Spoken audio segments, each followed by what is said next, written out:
Hi, heute wollen wir mal über die Vorteile und Nachteile der Feldpflanzung reden.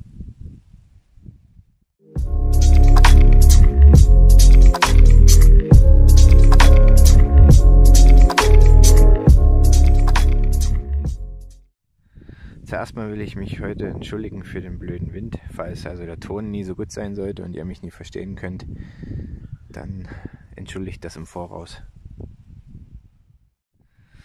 Ja, kommen wir gleich mal zu den Vorteilen. Vorteile der Feldpflanzung sind: Man kann Yamandoris oder frisch ausgegrabene Bäume einfach nehmen und reinpflanzen. Man muss nie viel beachten, man muss keine großartigen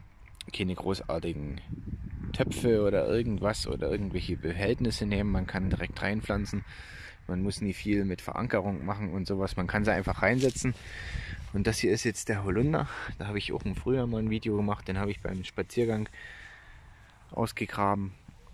Und ihr seht's, der hat sich prächtig entwickelt und hat es überlebt. Das ist schon mal ein Vorteil.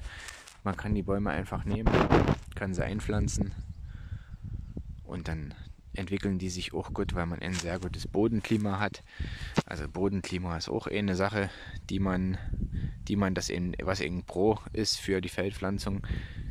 Man braucht nie sehr viel gießen. Man kann wirklich den Baum, wenn man den einmal in der Woche im Sommer gießt, dann reicht das völlig aus, weil die Bodenfeuchtigkeit, die hält da wirklich relativ gut. Man kann Rindenmulch aufbringen oder irgendwas und man sieht es, also es ist wirklich gute Bodenstruktur und die Bäume entwickeln sich wirklich sehr gut. Hier haben wir noch einen Vorteil von der Feldpflanzung.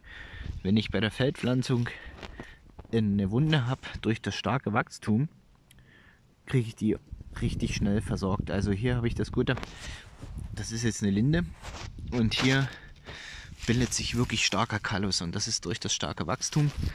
Und den tue ich dann im Frühjahr wieder anritzen, tue ich wieder verletzen und dadurch, denke ich mal, kriege ich in 3-4 Jahren die Wunde vielleicht zu, was mich sehr freuen würde. So, ein weiterer Vorteil ist, man kann Pflanzen, die zum Beispiel krank sind oder denen es schlecht geht, kann man ins Feld setzen, die erholen sich dann wirklich wieder sehr gut. Ich zeige es euch mal, hier habe ich einen Igelwacholder gehabt, dem ging es wirklich dreckig. Also der war wirklich krank. Und ich weiß nicht, ob man das alles so erkennen kann. Das ist heute wieder ein bisschen, draußen ist immer ein bisschen provisorisch zum Drehen, aber man kann es eigentlich gut erkennen, dem geht es relativ gut. Also der hat sich wirklich sehr gut gemacht. Das ist also auch ein Vorteil. Kranke Bäume oder geschwächte Bäume, wenn man die ins Feld setzt, kann man die auch sehr gut wieder ins Leben zurückholen. Oder was heißt ins Leben zurückholen? Man kann sie zu neuer Vitalität bringen. Man lässt sie da 1-2 Jahre drin und dann tut man sie wieder raus. Und dann kann man die auch ohne Probleme wieder in eine Schale setzen. Also gerade bei so einem Wacholder, ich gucke jetzt mal, ob ich ein bisschen was an den Wurzeln sehe. Gerade so ein Wacholder, der macht jetzt nie die wirklich großen Wurzeln. Das ist jetzt kein Problem. Also den kann man ruhig mal ins Feld pflanzen. Da sehe ich nie das Problem. Genau. So, hier haben wir mal einen Vorteil von einer anderen Sache. Ich muss mal gucken, ob ich das überhaupt eingefangen kriege heute bei dem schönen Sonnenschein hier. Ja, hier sieht man es.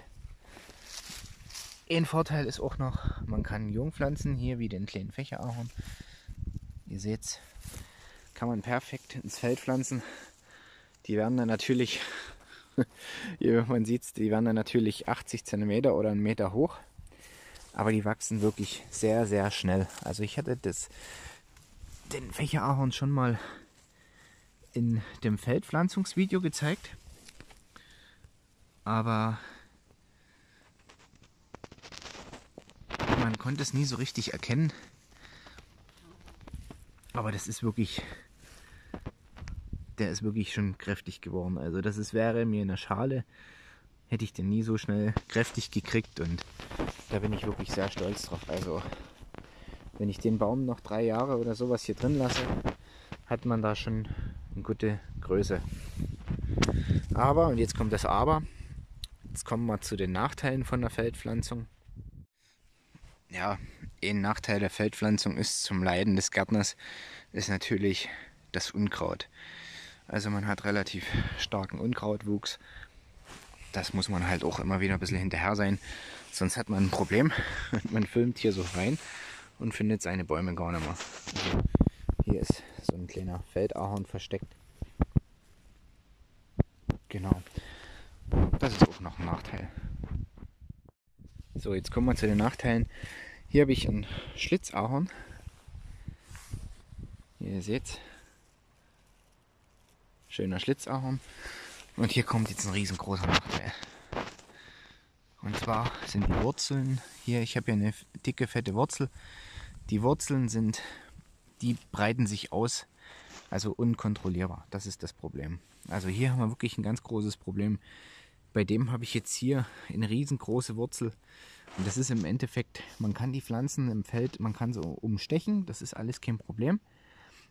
Aber die Wurzeln kann man in der Schale besser kontrollieren. Also das ist hier wirklich so eine Sache, das muss man dann wahrscheinlich, den Baum muss ich dann wahrscheinlich abmoosen oder irgendwie, wahrscheinlich werde ich das auch machen, weil ihr seht hier unten sind noch ganz viele Knospen.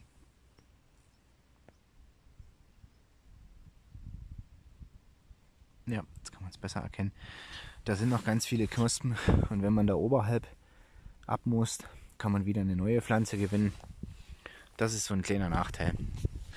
Was noch ein Nachteil ist, was man in der Schale besser kontrollieren kann, ihr seht hier die Verzweigung, die macht was sie will. Also im Prinzip kann man im Feld auch schlecht drahten und alles. Also das ist alles solche Nachteile. Hier noch ein Apfelbaum. Das wären wirklich große Pflanzen. Also das sind wirklich starke Pflanzen. Aber ja, Nachteil ist halt unkontrollierbarer Wuchs. Hier eine Schlehe. Die habe ich jetzt mal ein bisschen zurückgeschnitten. Das wären wirklich Monster. Also das ist so ein Nachteil an der Feldpflanzung. Man muss immer wieder sehen, die wachsen unkontrolliert und man muss irgendwann, wenn man die rausholt, muss man wirklich von Null anfangen und erstmal einen starken Rückschnitt machen.